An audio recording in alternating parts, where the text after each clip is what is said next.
El día de hoy tenemos un invitado de la Universidad de Oakland, el doctor Patrice Delmas. El doctor Delmas, entre sus grandes logros, puede ser mi supervisor de doctorado, ¿no?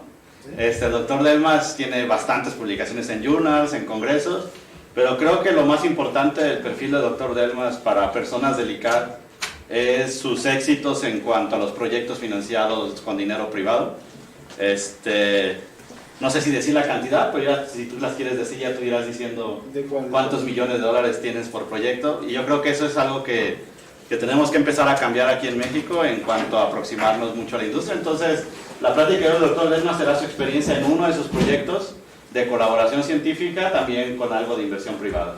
Entonces, por favor. Gracias. Me da placer regresar otra vez. Bueno, ahora es la primera vez en el ICAT y voy a presentar algunos proyectos que empezamos hace muchos años y ahora empezamos a tener un poco de dineros privados por algunos de y voy a presentar algunas cositas nuevas y otras que conocen. Bueno, yo voy a continuar en inglés porque es más fácil.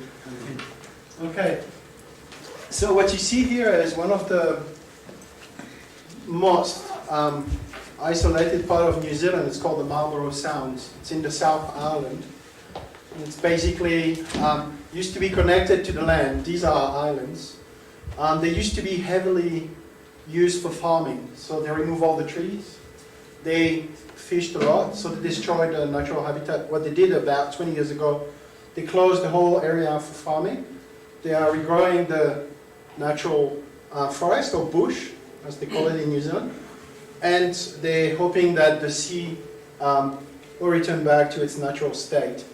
So it's just one example of the projects I've been involved in. This was quite a surprise trip. We were not planned to go there at all. Just before coming back to New Zealand in November, I was told, please come with us, take your drones, take your cameras, quite a lot of data for us. It's okay, it will take time to process, but we'll do that. So I'll talk about a lot of things, but this is one of the projects that once you reach capabilities, people need you for these projects, they pay for you, and you can do good science and have a lot of fun.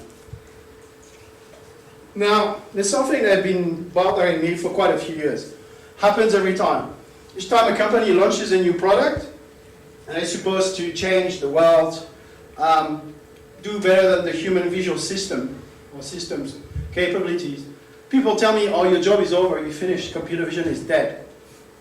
Yeah, I'm still here. So each time it's failing, because people have a wrong understanding of the capability of our brain and how it is. This happened when Kinect got out, this happened when the stereo cameras come out. Then I was told the Tango project will finish everything. Tango project is dead, Kinect is dead. All these projects are dying. Then 3D cameras came, and they died. Then 360 cameras came, and they're already dead in Japan. There's no more 360 cameras in Japan, it's dead. Right? So these things come and go, and basically the question is, why are we incapable to compete with the human visual system? What's the problem? Well, a better question could be, are we, us, so like me and some of you, really that bad? I will hope not. Or are we just trying to solve other problems that we are better at, rather than solve the problems the human brain is very good at? So I'll give a few slides introduction. Well, I think everyone knows the lab, so we can go fast. So my first lab was founded in 2005, before Alfonso arrived in New Zealand. So when he arrived, there was a nice, cozy lab ready for him to work. We do have a few publications. I have constantly a stream of students coming from overseas. This year we'll have 2 Mexicans coming in. Well, in 2019. In 2018 we had 6 French engineering students. I do a lot of research, but I like to work with commercial projects because they push you to complete what you're doing. You cannot leave it unfinished. They need something working. Businesses, they don't care what you do. They want something that works. What you need to do is to understand what they mean by that, because what they think you're doing and what you think they want is 2 different things. It's always a problem. Right. I have a lot of slides, so the slides I've presented in the past, I'll go fast. So I think I have a bit more than $1 million in New Zealand in commercial projects and 20 million overall funding since 2005.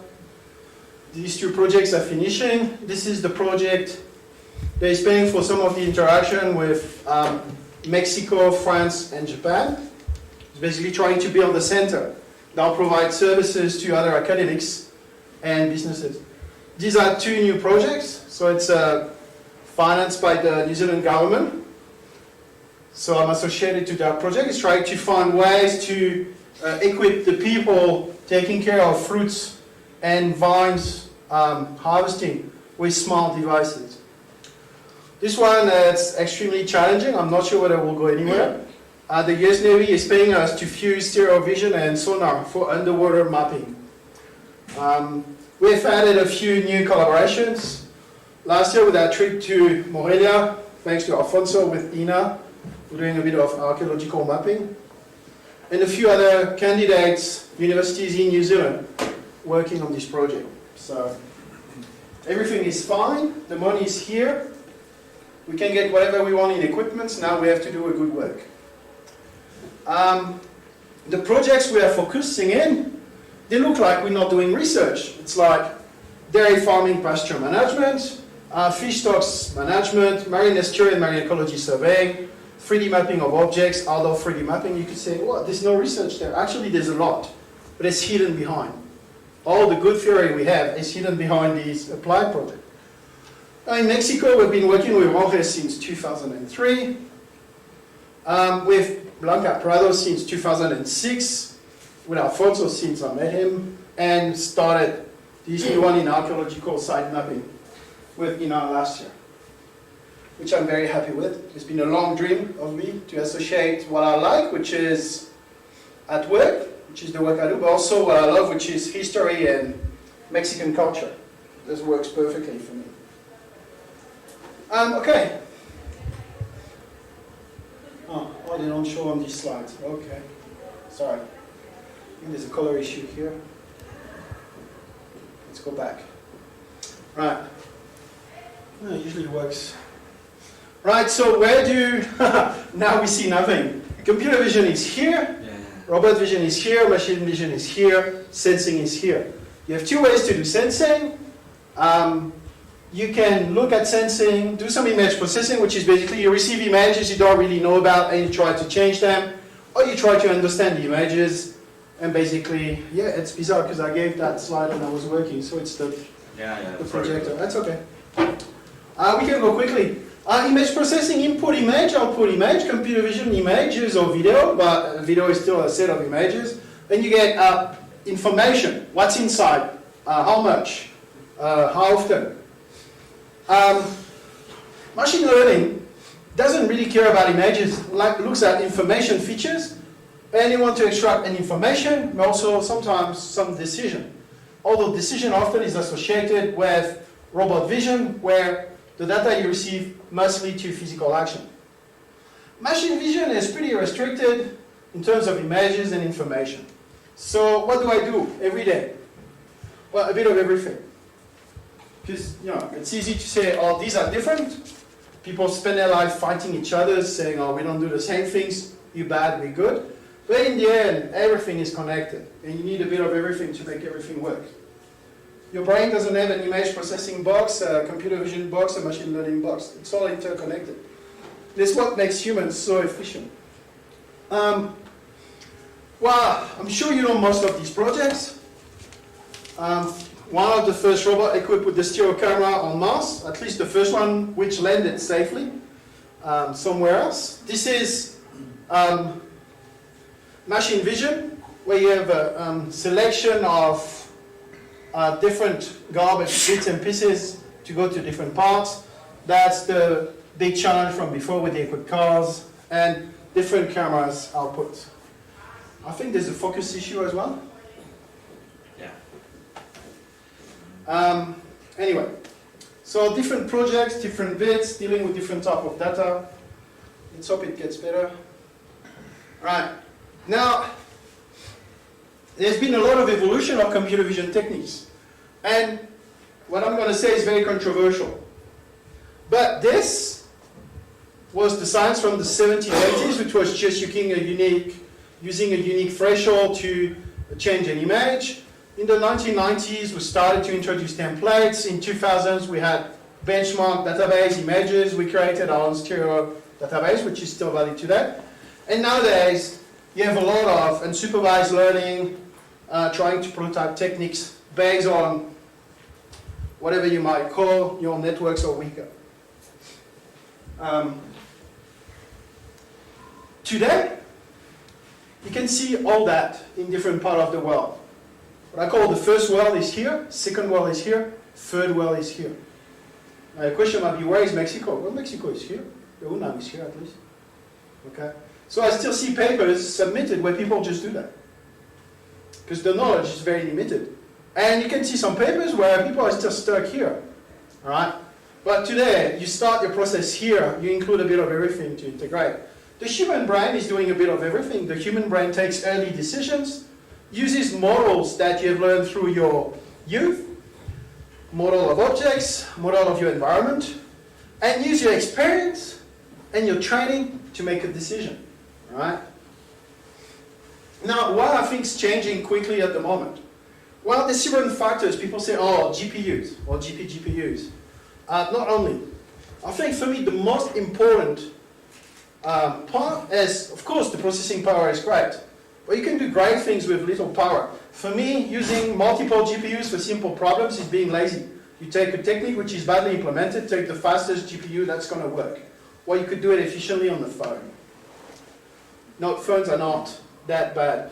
But for me, most important is battery capacity.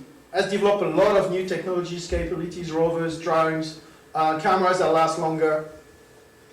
Basically what you see is that the size of the batteries get smaller, but they get more efficient and last longer. Also, the imaging sensors are getting better. There's far less noise. All the lenses now are nice. Distortion is very limited. But it's getting smaller and smaller. So you can equip almost everything with a pair of cameras. There's no problem. Now, some people, your generation, you were not born when the first neural network paper was published. You were not born.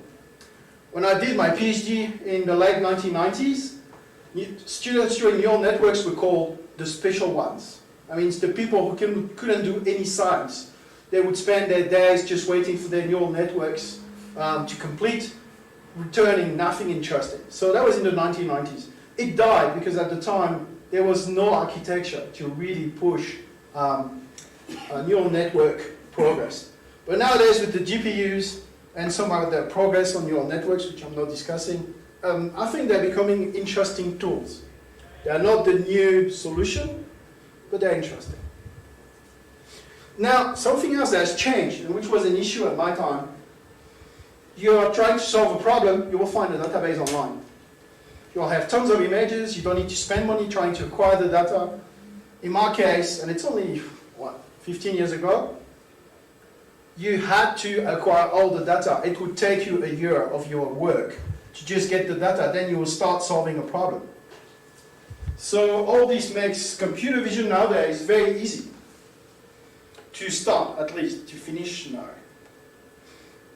Now, let's look a bit at that. I'm sure you know that, most of you. Why is the brain so efficient? Why is the human vision so efficient? It's definitely not efficient with respect to industrial tasks, but it's very efficient to navigate in an environment. So basically we have interconnected bits and pieces in the eyes. The eye is basically a complex model of your camera if you want. The light will enter on one side, you'll have a bit of focusing. The light rays will project at the back of the eye on the retina, and different type of cells will send information. The information will be convoluted, differentiated in many ways to create some type of signal the brain could use. Now, once again, this is not working. Así pasa. Okay, now what do you see within your brain? You see with your primary visual cortex. Now the brain occupies 90% of its time, usually with the vision in capabilities, 3D, and vision can occupy up to 80-90% of your brain power. Now you have different pathways depending whether you deal with motion, with object shapes, or if you combine two into other visual cortex regions. But if you want to remember one thing, the primary visual cortex is where you will form visual patterns. So if you lose your V1 area, then it's basically you have difficulties to handle your vision capabilities. Do we know how this works entirely? Do we have a full model of the brain visual system? The answer is no. But more and more, we know more.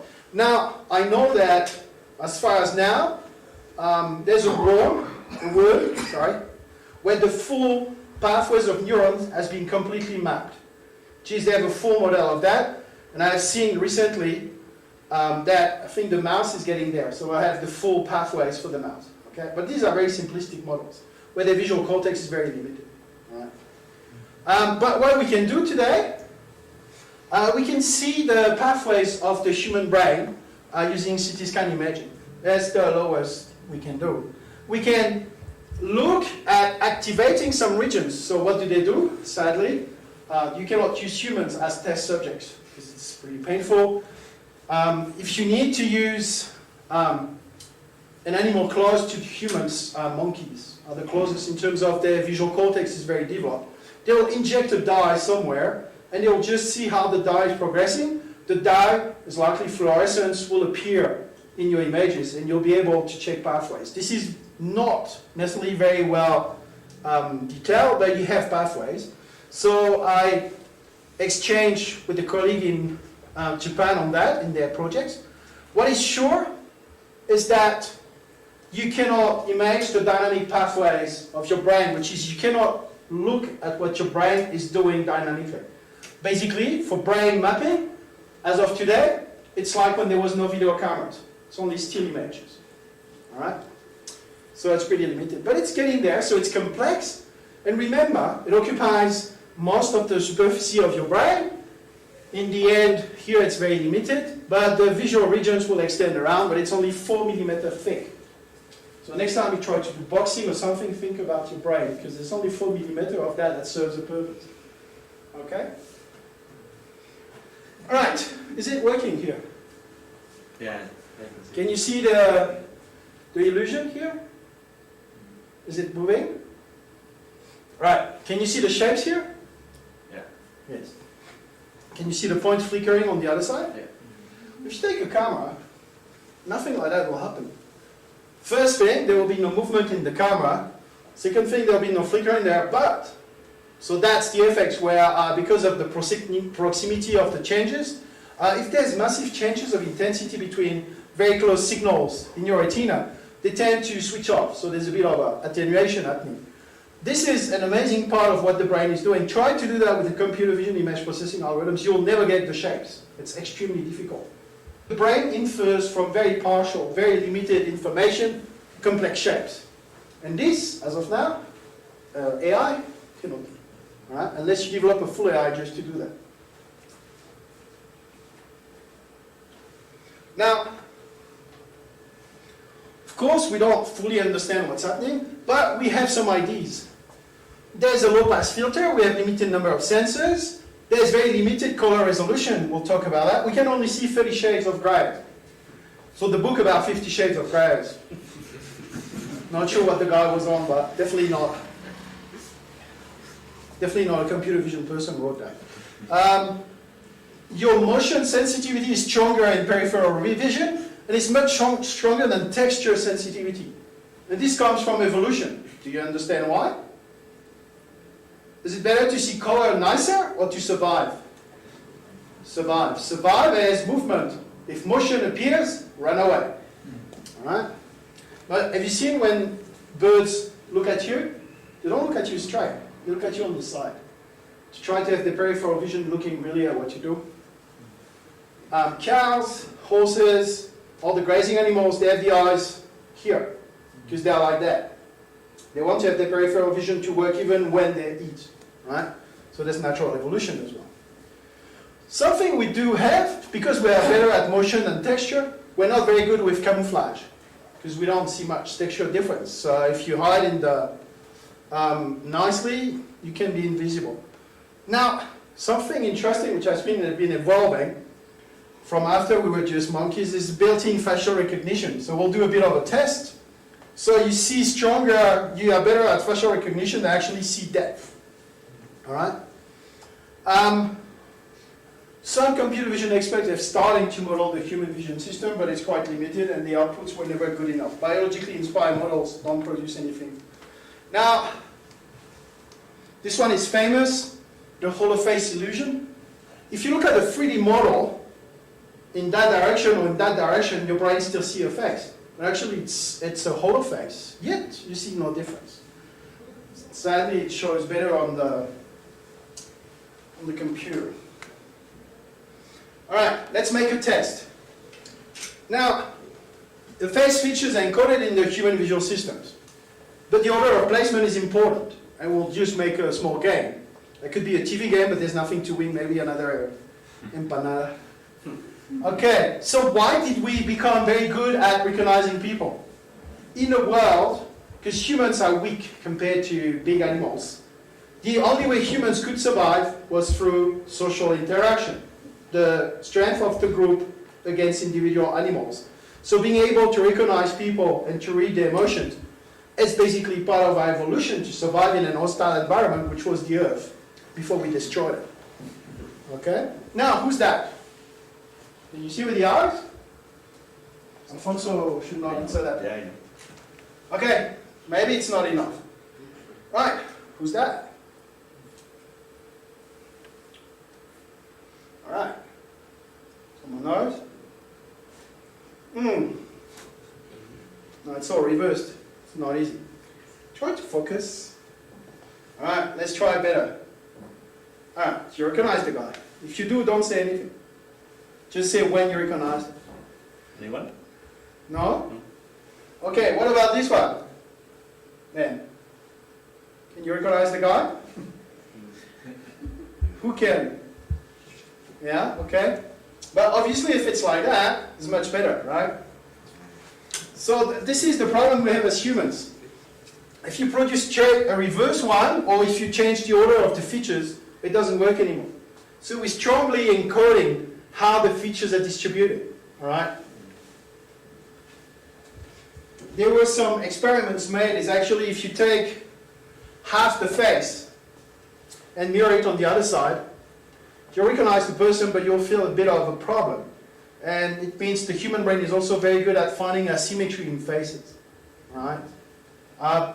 There are papers about beauty and say that beauty is not symmetry, it's asymmetry. Okay, but we'll not go there today. Right. So what about the eye? If you want to discuss that in terms of computer vision. Well, you form the image, you control the exposure, so that would be our camera. You can, well, it would just our lens systems. Then there will be your sensor here, and then you'll start processing, which is the brain. So the processing starts from here, where there will be differences of signals on close proximities, and a lot of different ways this is done, which is quite redundant. But basically, the brain is responsible for the processing. So a few facts. Let's see how far we are from a vision perspective. For the brain, we have 120 million rods, which is for motion. But color, we have only 6 million. Huawei, it's got some issues with 5G, but it's very good with pixels. 40 million pixels, very good.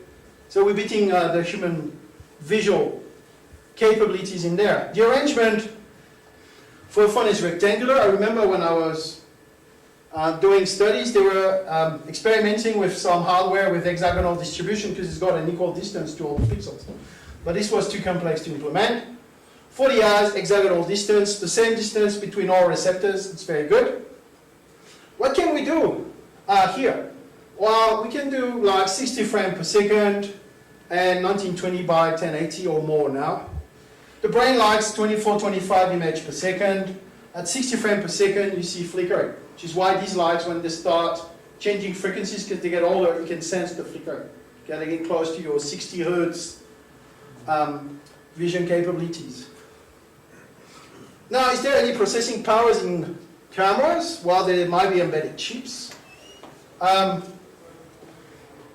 How is the distribution of color and motion? Well, for the eyes, that's very separate. For the cameras, it's not embedded. It's everywhere at the same time, so if you want to add motion, you'll have to do some processing. While we do have direct motion detection, which gives us an advantage. What is our processing power? The numbers can vary, but let's say 150 million neurons in V1 as more or less that. Okay? Well, if you take the best GPUs around, you'll get 3,000 to 4,000 cores in power processing. You can see how this is becoming a problem. 140 million, 4,000. Right. But we don't just see with our eyes. We also integrate other senses. Proprioception, which is the touching. And then there's all your vestibular systems that actually allows you to deal with motion, equilibrium, and spatial orientation. But a camera, our phone has got that. You have a GPS, you have a compass, and you have gyroscopes. So we could access the same type of data, all right? So this is an avenue which I'm keen to follow in the coming years. I have some ideas there. Now, last general slides about that. So who wins? From an imaging perspective, cameras are getting good, maybe better than the brain. Well, not the brain, the eyes, more or less. But when it comes to the brain, apparently, we may have up to 2.5 petabyte capabilities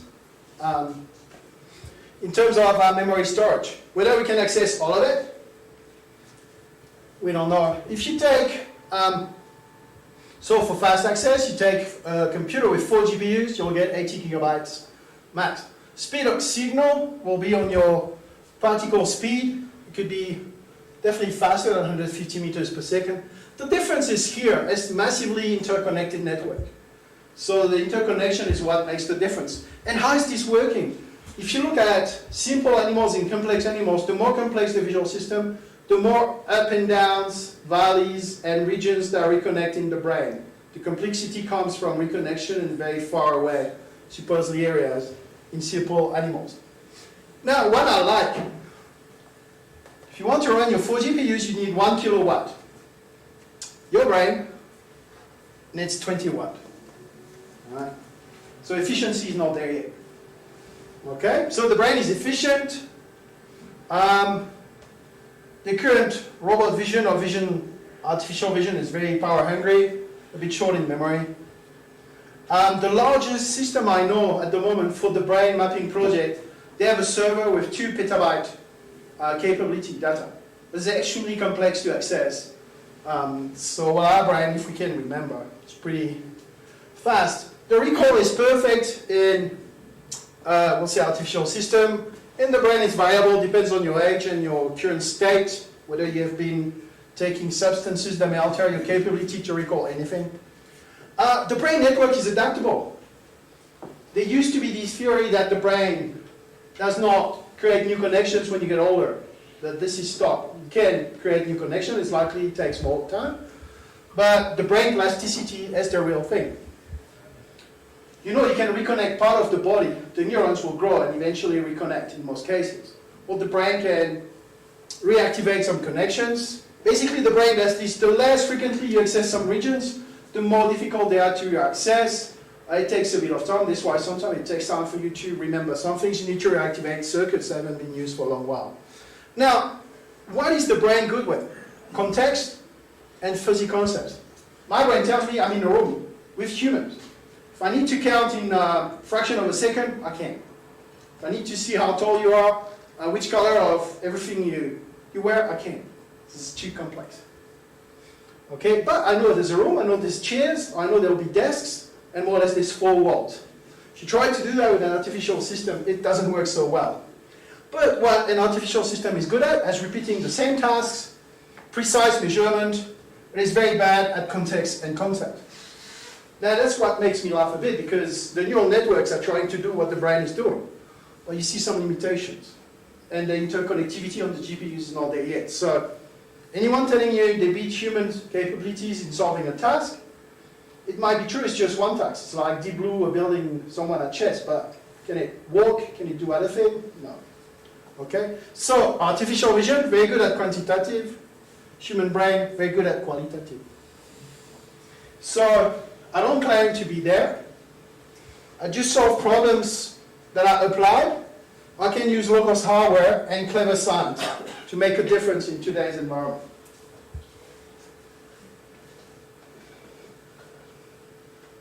Is it almost finished? Yeah, good. Well, no, I have another 70 slides. Bye. All right, let's go past that. I would like to show you a few things. These are the systems we use. This is our current computer vision pipeline. We were a bit late, no? Yeah. So our current pipeline is we use these cameras together or interconnected. We have a range of processing. We either use a database where we'll connect to the cloud or do some big data analysis, but not much. But I prefer to use high memory multi-GPU PC in my lab to do that.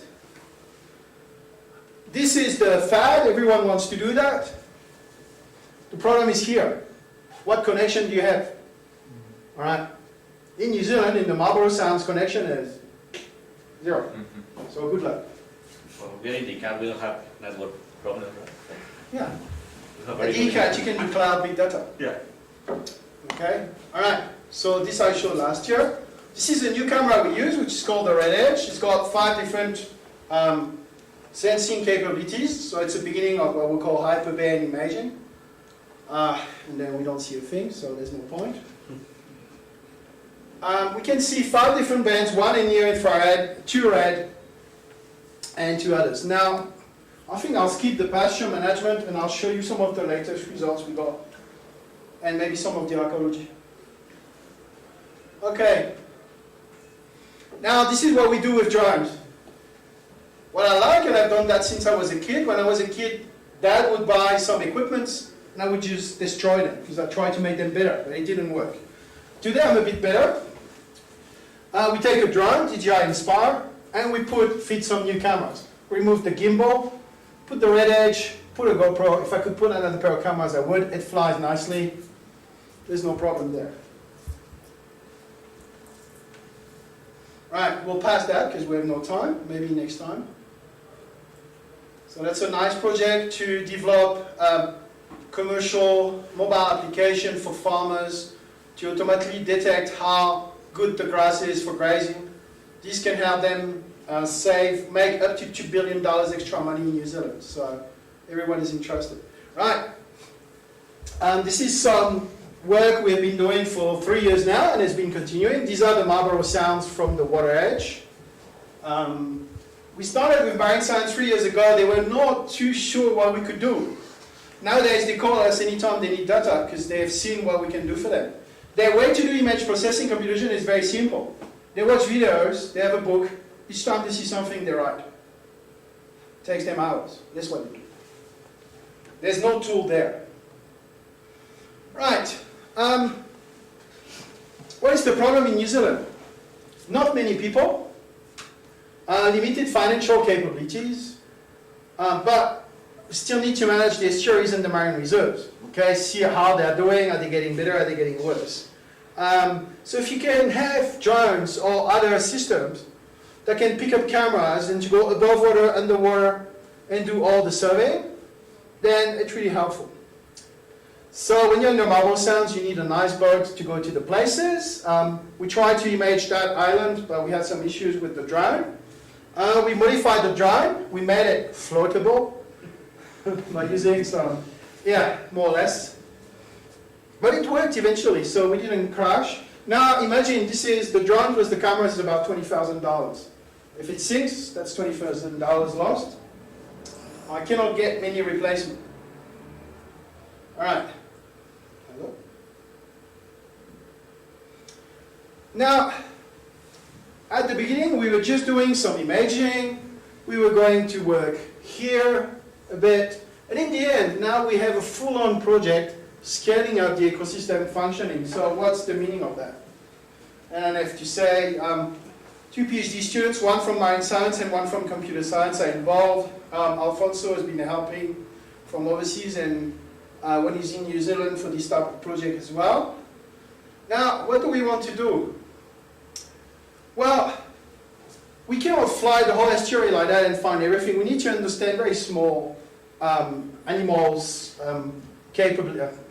behavior. So what we need to do is we create different scales, which is ground level. We actually went underwater, and our height, over a meter, and over the whole grid, and then S4, which is over the whole estuary. So, and you need to basically, if you do statistics from S0 up to S4, you can estimate. So this is the UAV at Lee, with its capabilities. The flight conditions are very difficult. There's a wind, there's a lot of light. The sun in New Zealand is extremely strong. So it's extremely difficult to basically fly a drone. You need to go very early in the morning or very late in the evening to get him and the red edge camera to work. Now, the sediments cover 70% of the world's seafloor. Imagine that. And in New Zealand, there's a lot of these in the harbour. These ecosystems are used by humans. There's also farming. There will be people lodging there. And they can be highly productive and create a lot of ways to filter the water to produce good elements for the fish. So they are very important to basically the health of an estuary. Okay?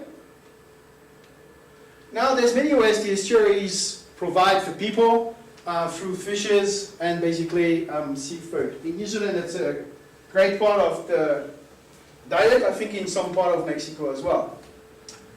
Alright? Now, there's obviously issues and pollution, climate change that is impacting that on the what we call the zone in between the land and the water, which is mangrove as well, what they have in that estuary. So that's all important for basically management. These are some part of New Zealand. So not far from Marlborough Sounds is Nelson area where you have amazing sceneries.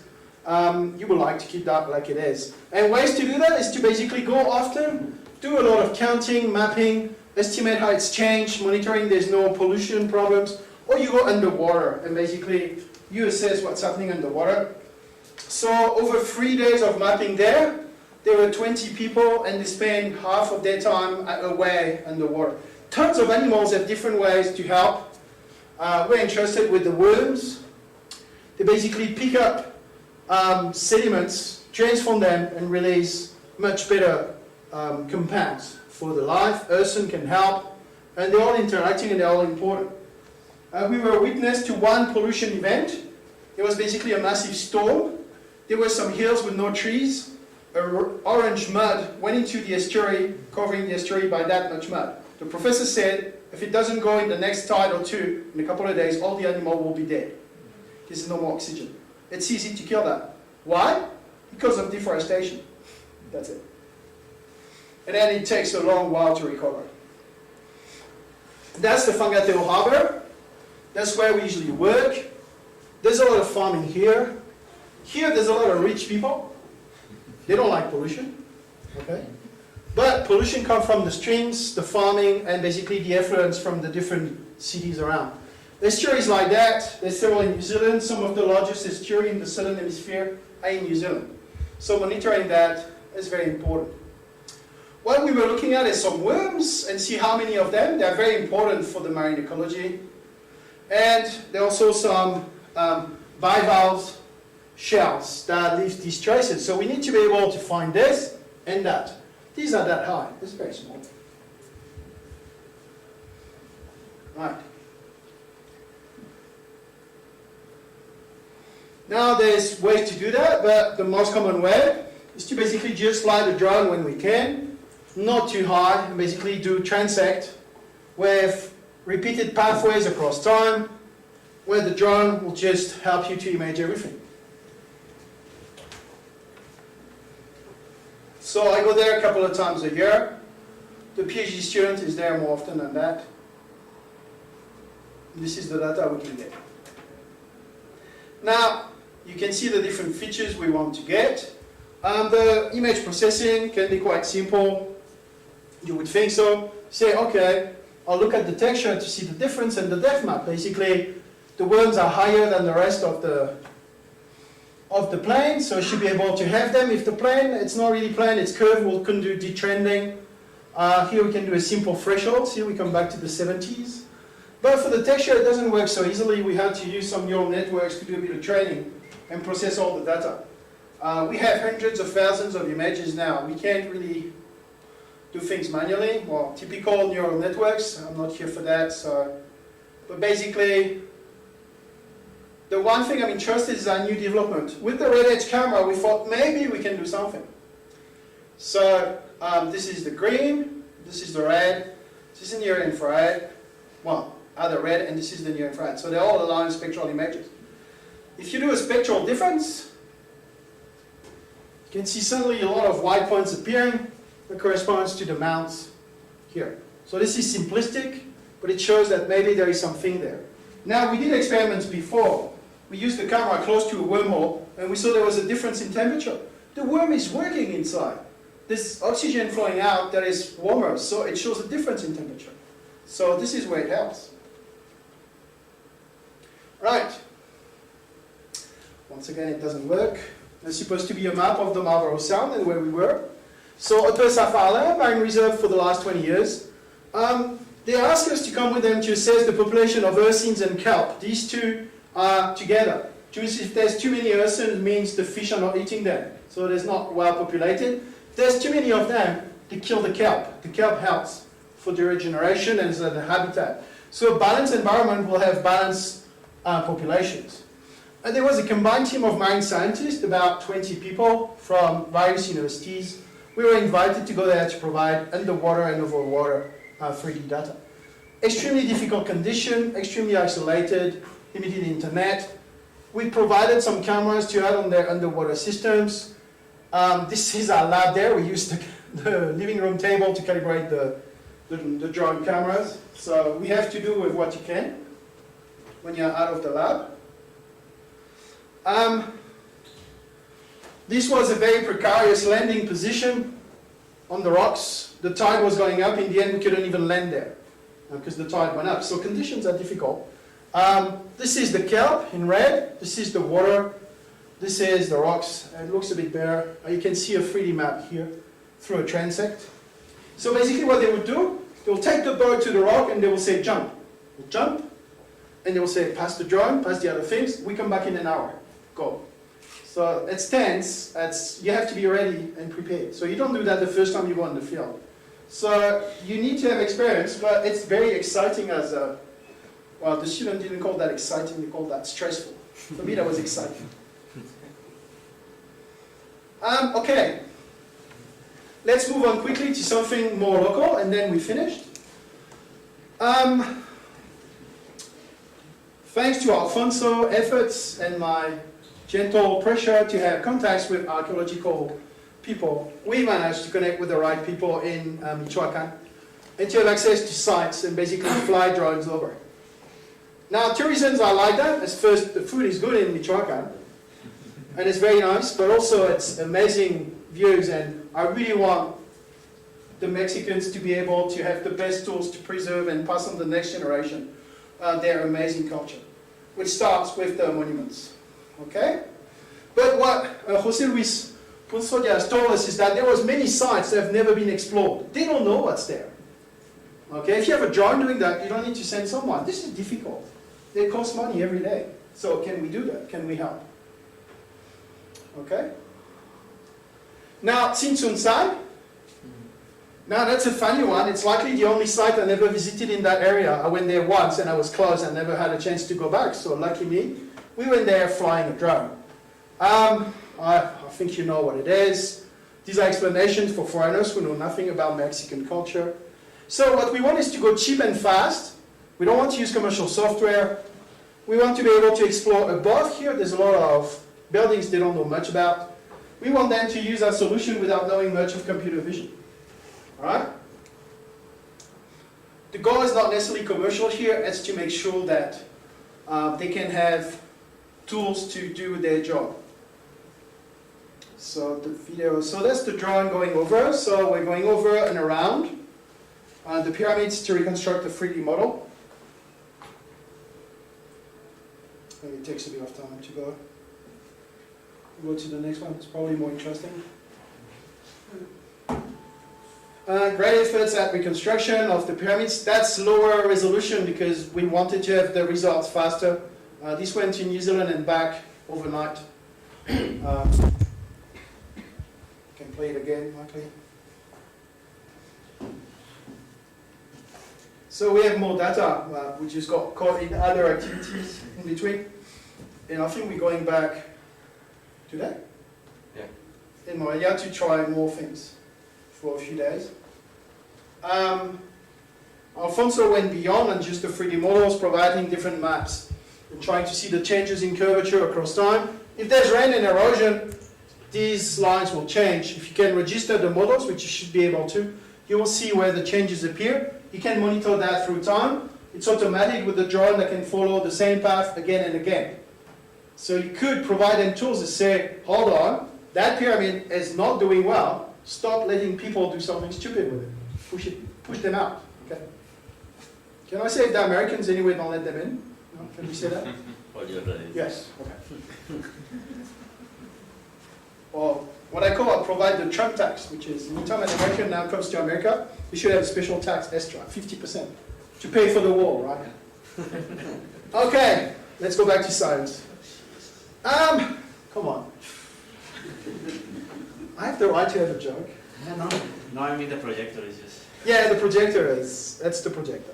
All right, so another site, Alfonso, name of the site? Yeah. Iguazu. So 2 buildings, and likely storm rainy events, and sadly you cannot see, but one of the pyramids just fell. Jakarta. Yeah. So basically, what you could do, you have the 2 models, you register them, you subtract, you know, the volume of stones that have been gone, right? So you can provide also an estimate. So you can do a lot of things. And you want to rebuild it. Yes. So now you have a 3D models. Now, I'm sorry this has to be, and I have 1 minute after. I have a video on the water in the Marlborough Sounds if you want to look at that. Now, previously, there was a data dimensionality issues at computing nodes. But I think now, the problem is that each node of your data acquisition is getting way too more data. The problem is not at the processing unit now, it's almost everywhere. You need to spread the processing. You must transfer the processing from the whole computer or cloud to locally. In the Marlborough Sounds, if you have units that can do a bit of processing, it's less data to transfer. Data transfer is very slow. I think over 3 days there, we got 1.5 days internet, and it was extremely slow. So you can do that. For the new systems, you'll have to have new IDs. The current computer science, computer vision doesn't work. The good thing is, with the projects in brain vision now I see, is that they're getting better and better at understanding how the brain pathways are working. Now, we shouldn't mimic the brain ways, because it's not very good at basically analyzing quantitatively. But it can provide good avenues for more complex computer vision models. So I'm really interested in that. So more efficient ways to do computer vision processing. For me right now, it's not about new equipment killing my job. It's about things becoming more exciting, many ways to acquire data, many ways to process them, many different projects where you can actually make a difference. Okay? This is where I stand. A lot of people helped.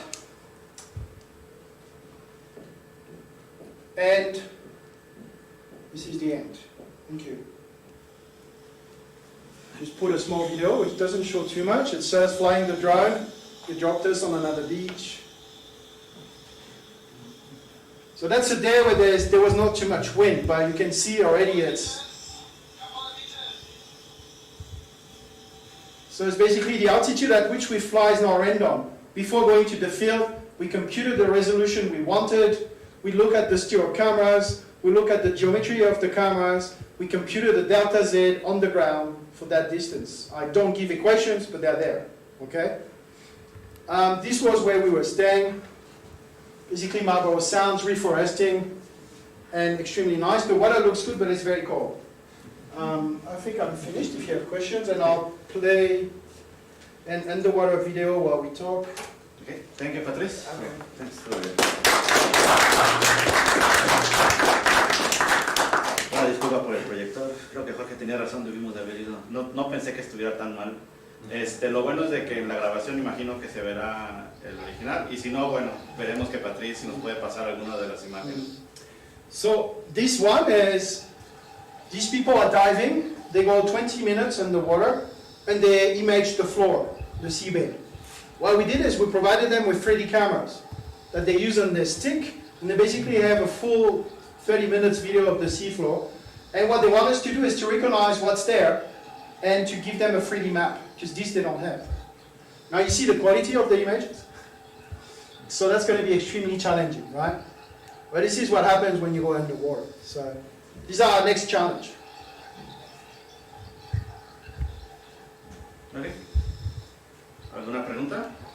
I have a question about what do you do about the light distortion in the water in our construction? Yeah, we are talking about it. So basically, what we're doing is, I'll cut the sound. We basically just, so two things we're looking at the moment. Trevor is looking for the sonar and 3D cameras at distortion in the same water. So you have to have the same salinity, so the same type of seawater, and we're using calibration targets to try to compensate at given distances. So we're building a models based on distance, all right? For color, it's the same. You need to have a color target. So I have only one, so we don't know how to do that. That is waterproof, that you take with you, all right? We think there's other distortion. Another way to deal with that is to basically not go that way, but you say, I have a generate distortion model that will be linear and non-linear. There will be a Taylor series expansion, and I try to optimize until I get back to what I need. So the way to do that, you put a grid with lines, and you say, well, until the lines are straight, and you know that paper, straight lines must be straight, this is a good way to do it. Okay. Any other question? Marco? When you fly the drones, is it always done by a pilot, or is there an opportunity? So if we go to the same place again, no. So if we go to Lee, the place where we go often to image, we have transects, we have positions, GPS positions. So basically someone comes, just activates the path that has been entered the previous times, because we want to fly over the same areas. When we were in the Marlborough Sounds, yes, because we've never been there. So what we try to do is to get some GPS location for the next time. And also, by law in New Zealand, you must see the drone while you fly. So we didn't do that, which I shouldn't say. So we almost lost the drone behind a cliff. I'm going to send the video to Vanas. No. Vanas is a health and safety officer. He should not know that. But yeah, yes, the goal is really to go back and always map the same areas in these projects, to be able to see changes. And in the pyramids, I think that's what we'll do this time. We have a drone arriving from New Zealand that I bought for project, but we'll use tomorrow a smaller drones, keep the GPS position and use that pathway again and again in the future. So that's simple for others. But it's still a lot of work to do. You need to prepare your cameras, you need to calibrate the cameras, you need to make sure everything is placed properly. The position of the cameras is very important. So there's still a lot of work. But yes, I'm not doing drone research. I'm using drones to do my research. If I can destroy them, rebuild them, do something else better, okay, but I don't want to spend my time with them. They're just a tool. ¿Alguna otra pregunta? En inglés o español, igual. Sí, también los que quieran hablar español y se animen más a preguntar en español. Sí. ¿Sí? How reliable is the precision of the models required underwater? That's a good one. So when you use some of these software, the idea is that if you use multiple views of the same point, your minimal accuracy should be the one you have with one point. So if you have, let's say I'm 3 meters away. I've calibrated my cameras for that position. And I know that 1 pixel will give me that accuracy. Then when I build my model, I should at least have that one. Okay? In theory, you should get better than that. It depends on the different models, because some of the models will heavily filter, because it's becoming extremely unstable. So if you look at commercial software, this is what they will do. They will filter heavily. That's the only way to avoid your model to become unstable. What we have done is to ascertain accuracy for very limited movements in urban areas, and also on the turntable. So on the turntable, the accuracy we reach is below the accuracy of if you had only one stereo camera. So you have many stereo pairs around an object. For a given point, we get better than if you had only one camera. All right? So usually what we're looking at is a few millimeters. At less than a meter, you can achieve a few millimeters. If you are beyond a meter, then it has to go up. Okay, that's typical optical. And that's the same. I mean, Kinect and Xbox, they had the same problems. Is when you're very close, you have a few millimeter accuracy. The further away you go, the accuracy changes. Right? So usually with these models, if you build them yourself and you control the parameters and the optimization is done properly, and you don't heavily filter, then you should get the accuracy at least the same as what you had in one set of images. Right? If you use commercial software, then you don't know nothing. This is why you should not use them whenever you can if you want to reach precise measurement. So it depends on what you want to do. Here the pyramids, they were very blurry, not because we use a commercial software, because we had limited time to process all the data properly. So the level of optimization is not the same. ¿Alguna otra pregunta? Bueno, agradecemos a Patrice por la plática. Gracias.